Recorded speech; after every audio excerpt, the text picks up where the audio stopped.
This year marks the 100th anniversary of Notre Dame's first national championship. This is big time, and Trisha Sloma has produced a documentary called Knute Rockne and a Century of Champions.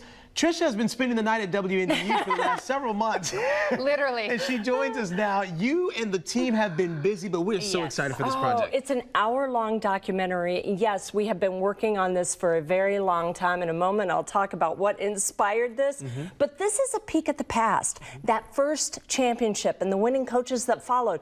But of course, it all started with that 1924 team led by Knute Rockne. We're going inside them. We're going outside them. Inside them, outside them. And when we get them on the run once, we're going to keep them on the run. He envisioned an entirely different type of football, and it was a fascinating year.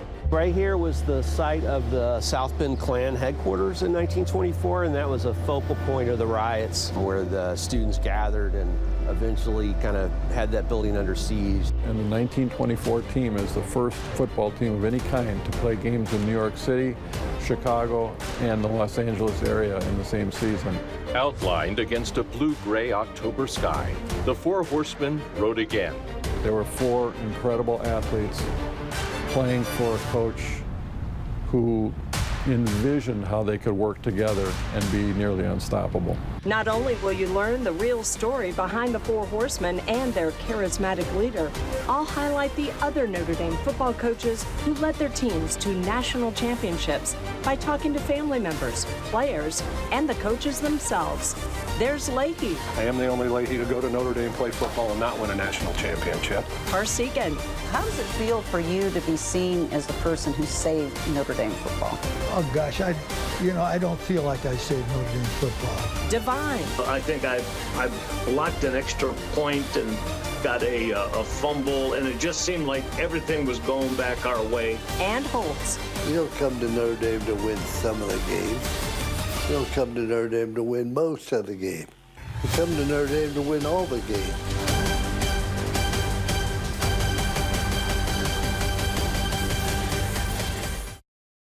How chills. That's just the trailer. Chills. That's just his trailer. I mean, it's an hour-long special. I look back, this all started back in April. There was a special story that I got the chance to work on thanks to Knute Rockne's family. They contacted me and said, you know, they're going to be moving grandfather's grave, and we want you to help document this. And what an honor. I was the only local journalist to do that story. But then my colleague Joshua Short did a very amazing story in May. And Josh, I think your story in May, we got to talking and we said, something more needs to be done. You have to understand, when we talk to each other, we usually half sleep anyway. And so when you said this thing, I said, yeah, I don't know if she can do an hour documentary, but sure. And then it just came together, and you said... Because when you realized what was happening in 1924, what happened in May? Yeah, in May, then all of this stuff happened with the KKK coming to town, and of course, the big thing that a lot of people don't talk about, and this is video from that, the KKK wanted to have a rally here because they had a stronghold in the state at the time, but it was trying to make inroads in our region, in Michiana, specifically in South Bend. And so they, in a bold way, said, we're going to try and take it to them, right to the Catholics themselves, because people look at the KKK and think it's anti-black, but it's also anti-Catholic, this iteration of the KKK.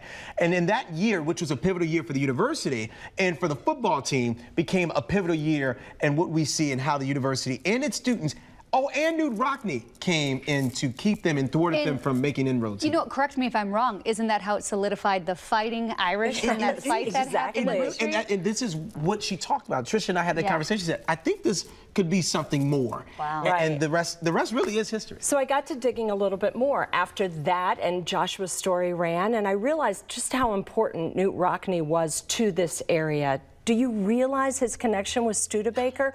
I found all sorts of connections that I'm going to reveal in this special hour-long documentary, but also the team that followed and all those championship moments that we had. Do you know Notre Dame has 11 national titles? Right. And actually could have bragged about a couple of more.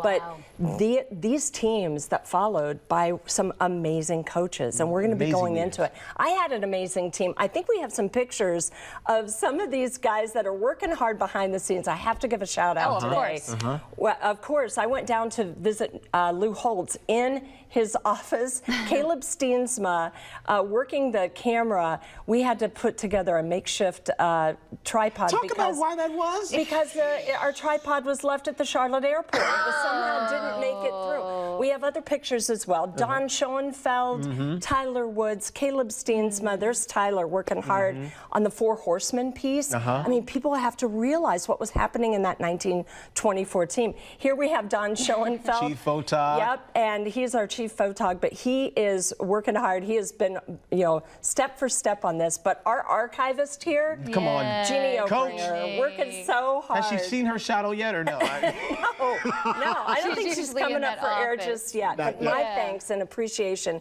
to all of them. That has to be Caleb. Yep, that's Caleb. Caleb working hard too.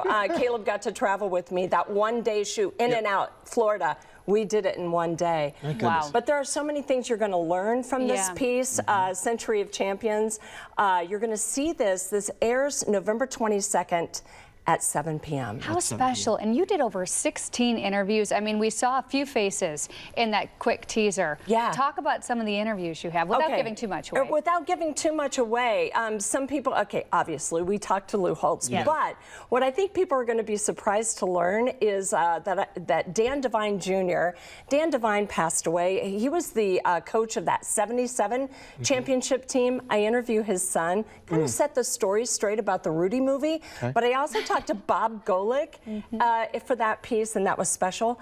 Frank Leahy's grandsons are in this piece, and Frank Leahy's grandson, Ryan, played for Notre Dame under Lou Holtz. It's a special moment that I share in that piece as well. Can you talk about the difficulty, the challenges that you had to incur? Because I think people look at us as journalists and say, oh, you can just make a call and someone will say yes. It takes sometimes badgering folks and trusting them and having them trust you as well to tell this story. Well, it took a lot of reminding people that this is the 100th anniversary of Notre Dame's first national title. And you would not believe how many people said, really? Really? Right. Yeah. Really? It's been a century? Wow. And I said, yeah, and they've won a total of 11. It's worth taking a moment because what Notre Dame means to this area and how that 1924 team put Notre Dame on the map. Literally. We still celebrate some moments from that 1924 team to this day. We're wearing them on our shirts, the Four Horsemen on our shirts this year. Wow. So keep that in mind. I even think it's amazing that you said there are a lot of similarities with that team from 100 years ago to the team playing tomorrow. And not just that, that team from 100 years ago, the grit, the determination, the fight. Okay, that Army game, you said it, 100 years ago, they played Army. That was the team they had to get through to get to the national title. It was like the third game in, but they had that tough game to get through, and it was the Army game. This special is going to run right before the Army game next weekend. So we picked a special time for it for sure. This is huge. You have laid the groundwork. I don't think anybody watching is going to be planning anything now on that day. I think next Friday night at 7 p.m. Please watch.